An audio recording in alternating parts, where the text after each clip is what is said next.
At the beginning of the movie, we're shown old home videos of Richard and Anthony as children. They are brothers who share a deep bond and love for each other. Richard, being the older sibling, takes on a protective role over his younger brother, Anthony, who has always struggled with mental health issues. Richard's care and support are evident as he helps Anthony navigate the challenges he faces. As they grow older, life takes them in different directions. Richard enlists in the army, leaving Anthony behind. The separation is tough on both of them, but especially on Anthony, who is left to fend for himself. The scene then shifts to the present. Richard has returned to his hometown after many years away. Despite the warm welcome he receives from the townspeople, Richard is far from joyful. His demeanor is grim and serious, as though he's come back with a mission that weighs heavily on him. Years ago, after Richard left, a group involved in illegal chemical substances began targeting Anthony. These criminals took advantage of Anthony's vulnerability, subjecting him to severe abuse. They would get him drunk and mistreat him in various ways. This cruelty continued for years, leaving Anthony in a dire situation. When Richard learns about the suffering his brother has endured, he is deeply disturbed. Determined to right the wrongs done to Anthony, Richard takes a leave of absence from the army. His return to the town is not just a homecoming but a quest for vengeance. When Richard arrives at the farmhouse, he immediately reassures his brother, "Don't worry, no one will dare to hurt you now. I'm back, and I'll protect you." The bond between the two brothers is clear, as they've been staying together in a small, quiet farmhouse away from the chaos of the town. The next morning, Richard sets out on a mission. He goes to a cafe, determined to find the men who wronged his brother. This cafe is no ordinary place, it belongs to the leader of the chemical substance mafia, the same group responsible for Anthony's suffering. As Richard sits in the cafe, his eyes lock onto a man named Herbie, a known supplier for the mafia. Richard stares at him with such intensity that Herbie, noticing the uncomfortable silence, asks, "Hey, what's the matter?" Without a word, Richard's anger starts to rise. Sensing danger, Herbie quickly leaves, heading upstairs to gather chemical substances for the mafia. But as he tries to make his way out, Richard appears in front of him once more. The sight of Richard makes Herbie panic, his breath quickens as fear grips him. But instead of attacking, Richard extends his hand, offering a surprising gesture of peace. "Forgive me," Richard says, his voice calm but firm. "I shouldn't have shouted at you." Herbie, still shaken, responds, "It's okay." But he doesn't stick around. He knows who Richard is, Anthony's brother, and the threat that comes with that. Fearing for his life, he runs away, quickly warning his friends that Richard has returned. The news spreads fast. Richard's name brings back dark memories for the mafia members, memories of how they tormented Anthony. Later that night, Richard tells Anthony, "I need to go back to town for some work." The mention of the town fills Anthony with dread. Shaken, he pleads, "I don't want to go back." Richard gives him a reassuring smile and says, "That's fine. You stay here. I'll take care of everything and come back soon." The scene shifts to a quiet night at Herbie's house. A sudden knock at the door breaks the silence, and when Herbie answers it, he finds a man standing outside, wearing a gas mask. Herbie's heart races as he immediately recognizes the figure. It's Richard. His fear takes over, and he believes Richard has come to kill him. In a panic, Herbie shouts for his friends to come outside for help. But when they rush out, no one is there. The street is empty, eerie, and still. Confused and on edge, they return inside the house, only to find a chilling message scrawled across the wall. It was a warning, clear and direct. It dawns on them that Richard had indeed been there, but not to kill them, just to scare them. His plan worked. The group was left terrified, knowing Richard had infiltrated their home so easily. They spent the rest of the night in fear, unable to shake off the feeling that Richard was watching them. By morning, with heavy hearts and anxious minds, Herbie and his friends decide to seek help. They make their way to their gang leader, hoping he can offer a solution to this new threat. But when they arrive, they are met with a shocking sight. The gang leader's face had been altered into a strange clone-like form. He wasn't even aware of it, having been too drunk the night before to notice the transformation. Herbie, still shaken, explains the situation to him. "It's Richard," he says. "Anthony's brother. He's back for revenge." The mere mention of Anthony's name sends a wave of fear through the gang leader. He was the one who had tormented Anthony the most, and now the thought of facing Richard filled him with dread. As they talk, more members of their group arrive, each bearing similar marks of Richard's warning. Their faces, too, had been altered. Fear and confusion spread through the room. These men had once been feared by the entire town, but now they were the ones living in terror. The gang leader, trying to piece everything together, suspects that a girl working in their group had betrayed them. He believes she told Richard about the cruel things they had done to Anthony. In a fit of anger, they decide to confront her, convinced that she was the one who had leaked their dark secrets. They find the girl and, without mercy, torture her, demanding answers. But the girl is innocent, she had never spoken to Richard. She had no idea what they were talking about. Despite her innocence, the group leaves her in pain, still convinced she was part of the plot. As they storm out of the room, frustrated and angry, they stop in their tracks. Standing nearby, watching them in silence, was Richard. His presence alone sent chills down their spines. He had come to finish what he started. As the night grew darker, the gang leader stood his ground, watching Richard with an intense gaze. Most of his men had already fled, gripped by fear, but the leader remained, his pride refusing to let him show any sign of weakness. He studied Richard, hoping to find some indication of vulnerability, but instead, he was met with an unwavering calm that unnerved him further. The gang leader couldn't understand why Richard seemed so unafraid.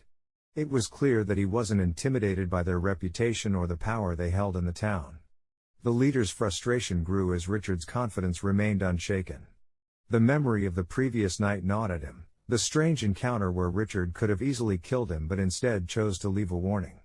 It left the leader feeling more unsettled than he'd care to admit. It became clear that Richard's intentions were far from simple revenge. He had orchestrated every move carefully, instilling fear without even lifting a hand against them. The gang leader's mind raced, trying to understand what Richard truly wanted. But Richard didn't offer much in the way of explanations, only a cold invitation. He left them with a promise that everything would be revealed, but only at his farmhouse, a place he seemed to be luring them to for reasons still unclear. The gang leader, though angered and frustrated, realized that Richard's composure was unnerving his entire crew. This was no ordinary confrontation. Richard wasn't simply seeking retribution. He was playing a different kind of game, one that left the gang leader and his men feeling cornered. Even the gang's usual bravado seemed to crumble under the weight of Richard's quiet but deliberate actions. Later that night, gathered with his remaining men, the gang leader devised a plan to finally rid themselves of Richard. Despite the unease that had crept into their minds, they convinced themselves that they needed to strike first. Yet, as they were discussing their plan, one of the members left for the bathroom.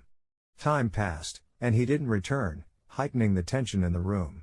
When they went to check, they were greeted by a gruesome sight. Their comrade lay dead, brutally killed with an axe. Scrawled behind him were the words "one down," a chilling reminder that Richard was not merely toying with them, he was eliminating them, one by one. The gang leader, who had started the night with confidence, now felt the first real pangs of fear. Richard had already taken one of his men before they could even set their plan into motion. The realization that they were being hunted began to sink in.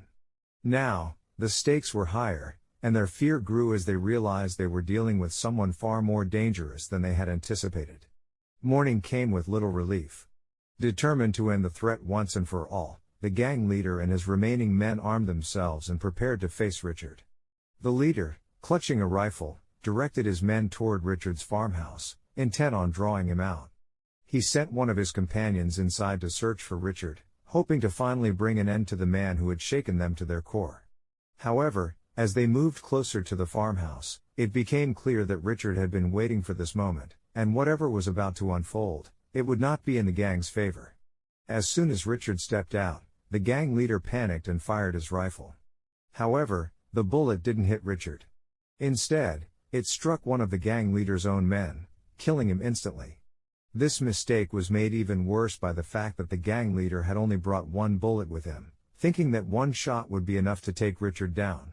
Now, without a weapon, he and his men had no choice but to retreat and head back toward the city. Their situation worsened when, not long after they left, their car ran out of fuel.